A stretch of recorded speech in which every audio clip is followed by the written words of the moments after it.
tayo ng bawang at sibuyas para sa ating hipon.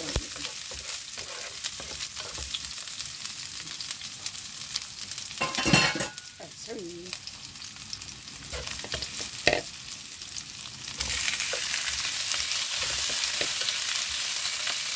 Ating hipon, inilog natin ang ating kalabasa at may gata.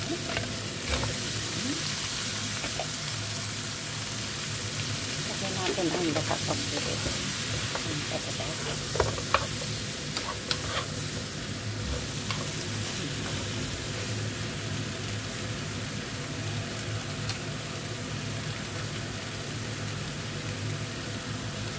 Takpan lang ito.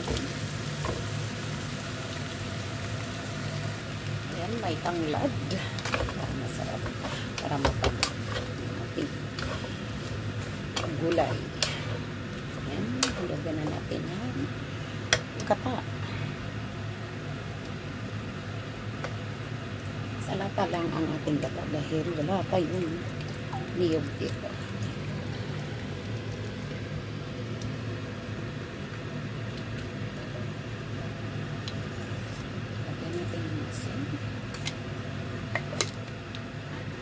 Lugan natin ang okra.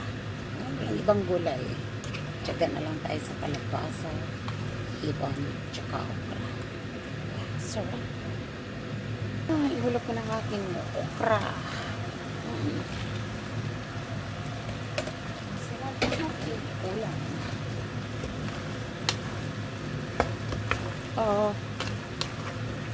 Durog na ang kalabasa. O na.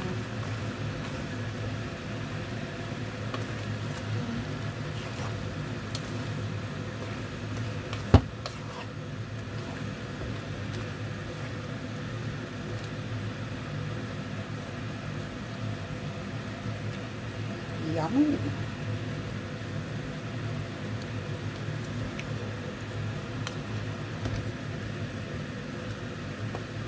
My own version. Kalabasa, hipon at saka okra. May gata. Yummy na. Ito ang partner ng aking ginata. Hipon. Sarap yan.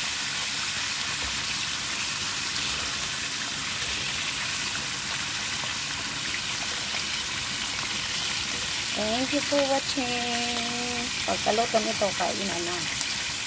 Thank you. Bye.